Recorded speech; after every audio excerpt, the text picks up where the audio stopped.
10 days pass after their journey starts, but they are still not near the royal capital yet. Cross complains that the capital is really far, but Daggers reminds him that they are taking the longer route on purpose to stay safe. Yui, on the other hand, is not bothered by the long journey at all. She is more interested in hitting the hot springs that are in the next town, and she asks Claire if she has ever been to them. Cross finds her relaxed attitude annoying, but Silica says that her cheerful attitude makes the journey bearable, and it is also good for Claire to have some new experiences. Cross starts to think that Yui has actually thought this through, but in the end it turns out that she just wanted to have fun. Later that evening, they reach the hot spring town, and the girls have fun ogling each other in their pool. Meanwhile, the guys are rubbing each other's back, and Lloyd starts thinking about the demon attack. He thinks that the closer they get to the capital, the greater the chances are that demons will get impatient and attack them.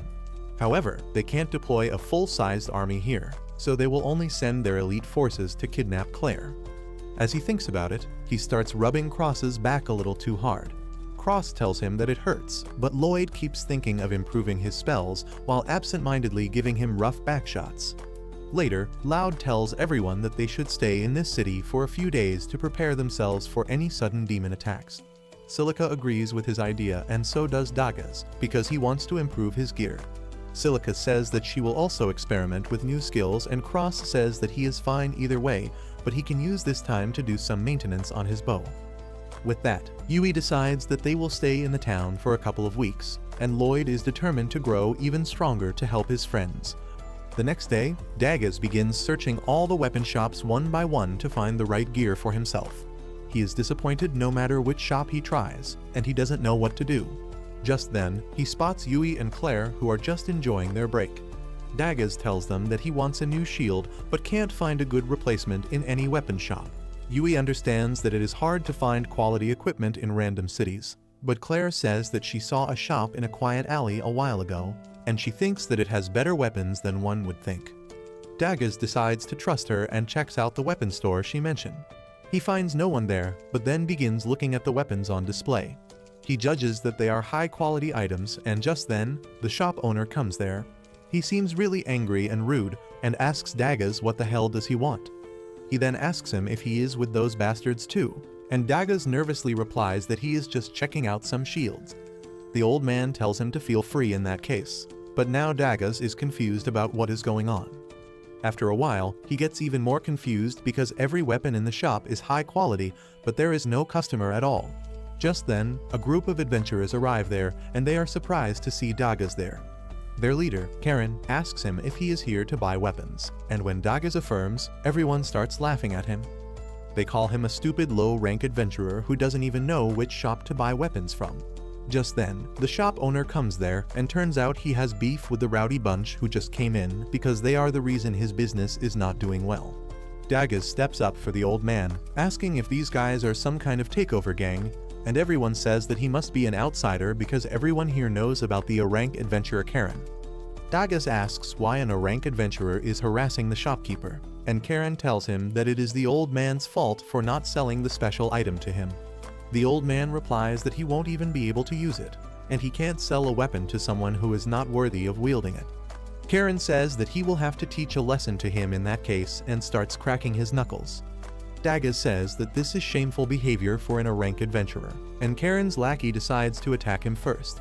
However, Daggers easily blocks his fist and then knocks him to the ground, causing everyone to back up.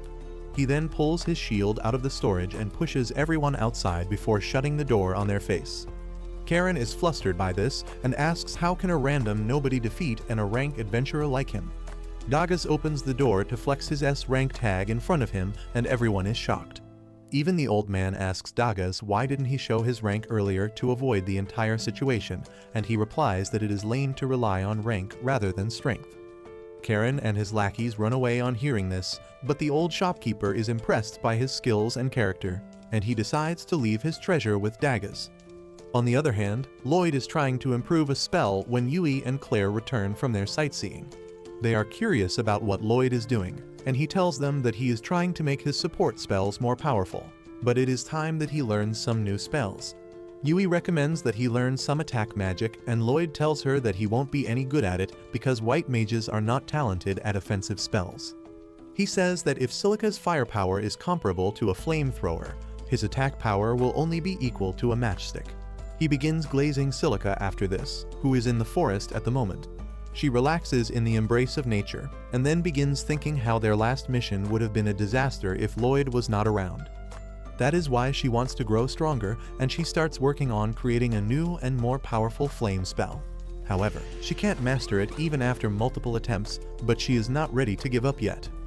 Back at the inn, Yui says that she has known Silica since childhood, and she has always been hailed as a genius with an enormous amount of mana. However, that is not the only thing that makes her so powerful as a mage.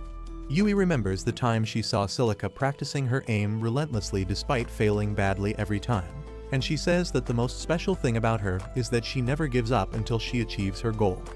Silica displays that same commitment and determination in her current practice as well, and she keeps trying her new spell until she manages to cast it successfully.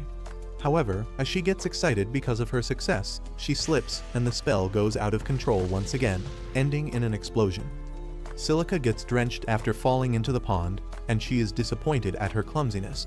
She decides to head back home for today, when suddenly, she hears something approaching her. She gets ready to fight in case it is a monster, but surprisingly, it is just Dagas. Dagas tells her the story about what happened at the shop, and how the old man pulled out a legendary shield made from the most durable materials in the world to thank him. He said that no ordinary person could use it, but still Karen and his minions come to pester him about it each day.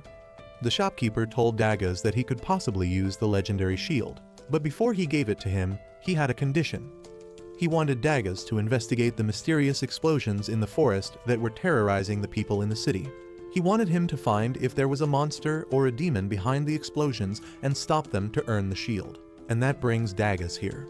Silica is not happy being compared to a monster or a demon, but Dagas tells her to look at what she did. Silica turns around and is horrified when she finds that the entire lake has evaporated as a result of her spell. Anyway, Dagas takes her to the shopkeeper to tell her that he resolved the problem, and Silica apologizes profusely before telling him that she repaired the lake with her magic. The old man just laughs at this and says that it is all good since no real damage was done. He then tells Dagas to take the shield as per their agreement. Dagas says that he didn't even resolve the problem, but the old man trusts him enough to leave the shield in his care now. Dagas accepts the shield and later, he shows it to his friends. Silica also tells them that she created a new spell, and everyone is excited on hearing about their progress. Lloyd wants to catch up to them, and even Cross starts feeling pressured to improve. However, Yui tells them that there is no point in hurrying things and they should do things at their own pace.